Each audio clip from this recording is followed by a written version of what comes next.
శారద నీరదేందు ఘనసార పటీర మరాళ మల్లికాహార తుషార ఫేన రజతాచల కాసపనీస కుంద మందార సుధాపయోధి సితతామర సామర వాహిని శుభాకారతనొప్పు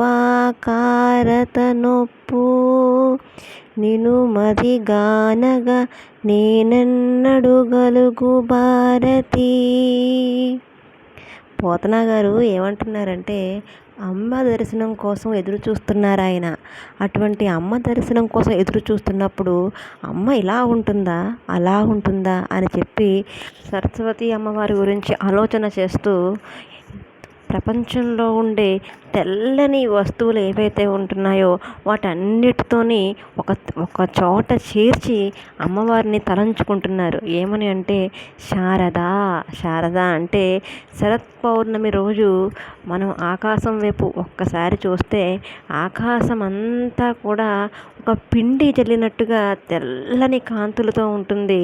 అమ్మా నువ్వు ఆ శారదవా అని చెప్పి అనుకుంటూ నువ్వు అలా ఉంటావు కాబోలు అనుకుంటూ మళ్ళీ కాదు నీరదా అంటే మేఘము వంటి తెలుపు రంగులో ఉంటావమ్మా నువ్వు అనుకుంటూ మళ్ళీ ఇందు అంటే చంద్రుని వంటి తెలుపు నిధి అంటూ ఘనసార కర్పూరం వంటి తెలుపై ఉంటుందమ్మా.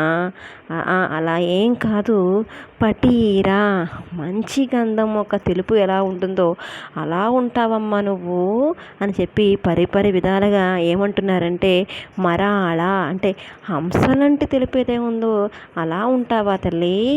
మల్లికాహార మల్లె పువ్వుల దండలా ఉంటావు. తుషార మంచులా ఉంటావు. ఫేన పాల మీద కానివ్వండి నీటి మీద కానీ నురుగు వస్తుంది కదా తెల్లని నురుగు, ఆ నురుగు రూపంలో ఉంటావేమో అమ్మా. రజత వెండి అచల కొండ వెండి కొండలా ఉంటావమ్మా అంటున్నారు. కాస అంటే రెల్లు పువ్వులు ఏవైతే ఉంటాయో వాటి రంగులా ఉంటావా అమ్మా. పనీష ఆదిశేషుడు వంటి తెలుపు రంగులో ఉంటావా. కుంద అడవి మల్లె పువ్వులా ఉంటావా. మందార కల్పవృక్షము వంటి తెలుపు రంగులో ఉంటావా. సుధా పాల పయోనిధి పాల సముద్రం వంటి తెలుపు కలిగి ఉంటావా. సితతామర తెల్లని తామర పువ్వులా ఉంటావేమో అమ్మ నువ్వు. అయ్యయ్యో ఎలా ఉంటావు. వాహిని ఆకాశ గంగలా ఉంటావా. లేదంటే శుభకరమైనటువంటి ఆకారంతో ఒప్పు అలలారుచూ ఉంటావు. నువ్వు ఎలా ఉంటావో మదిలో కానక చూడడం కోసం ఎప్పుడు కలుగుతుందో ఆ దివ్య దర్శనం కోసం ఎదురు చూస్తూ ఉంటాను తల్లి అని చెప్పి పోతనామాచుల వారు అన్ని తెలుపులు ఎలా ఉంటాయో ఇక్కడ చూపిస్తున్నారన్నమాట. ఎందుకు తెలుపుతో పోల్చారు అమ్మవారిని అంటే తెలుపు జ్ఞానానికి ప్రతీక, శుద్ధ చైతన్యం అన్నమాట. ఆ చైతన్యం అమ్మవారి స్వరూపం కాబట్టి అమ్మవారిని తెలుపుతో పోల్చారు.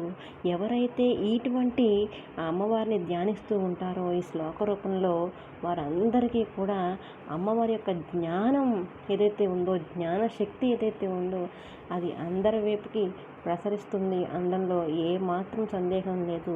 దానికి తార్కాణమే పోతనామాచుల వారు ఈ పద్యాన్ని రాసే భాగవతాన్ని మనకు అందించారు. కాబట్టి అటువంటి గొప్ప గొప్ప మహాత్ములు మన భారతీయుల్లోనే ఉన్నారు.